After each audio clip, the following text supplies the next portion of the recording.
C'est complètement ingouvernable, mais en réalité, lorsqu'on parle finalement de l'arrivée et la possibilité de cette majorité relative et le nouveau Front populaire qui a fait ce résultat-là, par l'aide finalement de la Macronie, avec ces alliances qui ont été faites contre nature au second tour législatif, avec des candidats qui ont été retirés.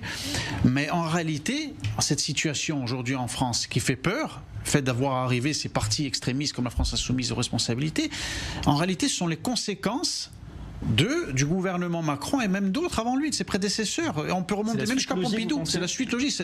Disons que le Front populaire est un petit peu l'enfant bâtard de tous les gouvernements qui se sont succédés pour arriver à ça. Parce que quelle était la politique finalement de tous ces gouvernements avant le nouveau Front populaire? C'était finalement une politique qui était axée sur la submersion migratoire, qui aujourd'hui c'est le problème majeur qui inquiète tous les Français. Et finalement aujourd'hui le Front populaire est arrivé à surfer finalement sur ces échecs de tous ces gouvernements qui ont précédé, et aujourd'hui sont le résultat. C'est l'échec en réalité des gouvernements qui sont arrivés avant.